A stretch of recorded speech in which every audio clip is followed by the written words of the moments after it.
Hi there guys, and welcome to a new video.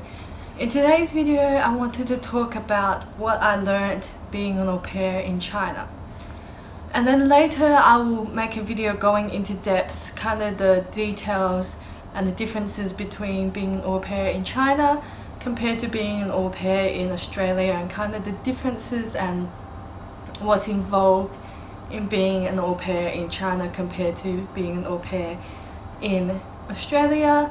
And I'll also do another video kind of outlining the process, what I had to go through to apply for this program and what was involved and what was included in the program.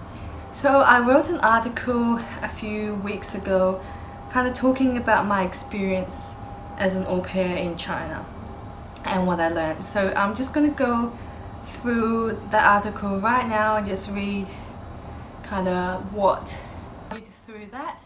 And I'm currently using a new camera to test this, so hopefully it will be good quality.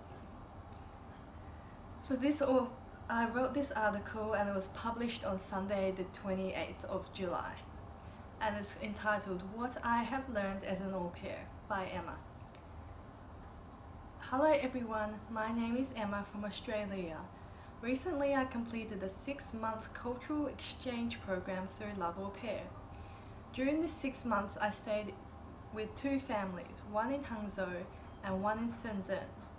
The main motivation for me was to experience Chinese culture and travel. Being able to speak and understand some Mandarin gave me a slight advantage, as I could travel, communicate with family members and locals on the most part without any trouble. Because my mother is from Taiwan, I learned Mandarin from a young age. Therefore, I understand why many families want their children to be bilingual. Although I have a lot of experience with children, I have never experienced anything like this before, so it was a new experience for me. My au pair journey started in Hangzhou. While in Hangzhou, I joined a family with 2 older children, aged 9 and 11. I found it a bit hard to interact with them at the beginning, particularly with the older girl. I think it may have been due to my own personality. Okay, so this is away from the article. Let's just take a break from the article. I know that I am a not very confident and outgoing person, but when I get used to someone, I can be a bit more outgoing and confident. And I saw that in my second family, like going with the children.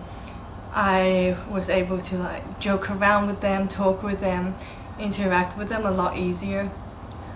And when I was younger, I used to be outgoing and more happy, and happier than I am now. But I don't know, maybe something happened along the line in my life that caused me to just be a more introverted person and not as happy as I used to be when I was younger, and it's something I'm working towards changing. Alright, so now back to the article.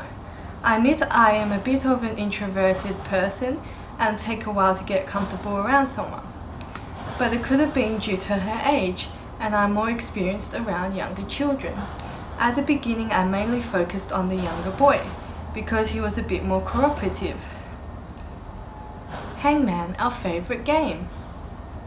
Teaching the very simple words and vowels.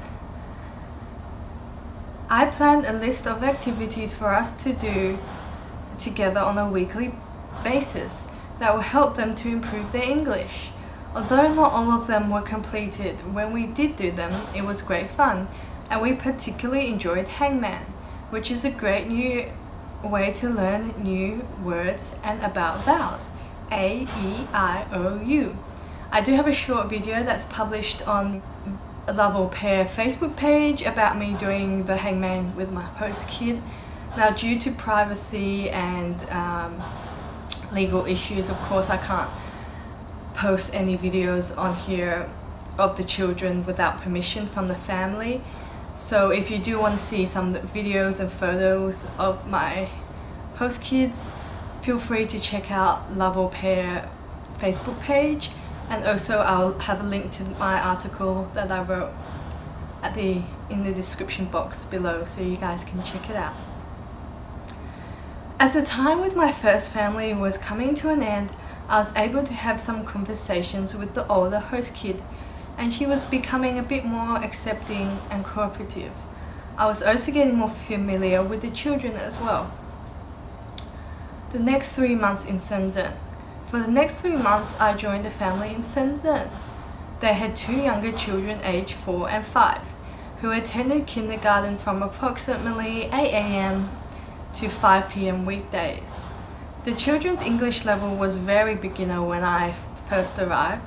However, towards the end, and me only speaking English to them, believe me, that was hard because sometimes I wanted to speak to them in Chinese when they didn't understand, and I think there was 1 or 2 times I let some Chinese slip. They were able to say some sentences and words, particularly the older one. For example, I want seaweed, which is their favorite snack and mine too. Help me, I want to play hide and seek. Mosquito, I like. Count, turn around, hair tie, poo poo, which is an informal way of saying feces, and wee wee, urinate. Don't scare me. When we were playing hide and seek, I would jump out and scare them. So that is how they learned to say that, because they were like, they learned to say that word for them. So I had to teach them to say that, although they asked me how to say this in Chinese. They were able to put together what they learned at school and through me playing, singing, dancing, walking home from kindergarten and flashcards, and were able to communicate a bit better with a Westerner. What I have learned / tips for future au pairs. Family support. It is important to get the family support if the children do not have an interest in learning English, as they may not want to learn and can make having a relationship with the children a bit difficult. Age level appropriate activities. Number 2. Try and organize activities that revolve around the children's ages, English levels, and interest to help them be interested and keep remaining interested in learning. Don't beat yourself up. Number 3. If things don't go according to plan, don't blame yourself. It's a learning curve for everyone, and you can draw on previous experiences and learn from it. Like I did with my first family, I was able to learn from that and gain some more teaching experiences because I'm not a teacher. Problem resolution. Get support from the agency and others to help you resolve any miscommunications or conflicts you may have.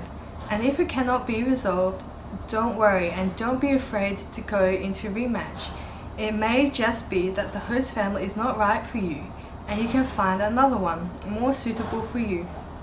I almost gave up, but I stuck to it and found a great family that was suitable for me, and I completed my 3 times 2 month program.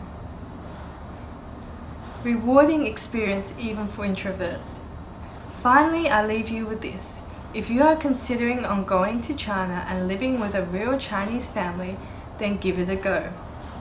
It may be one of the most challenging but rewarding experiences of your life. But trust me, you will not look back. And if someone as introverted as me can do it, you can do it too. I wish you all the best.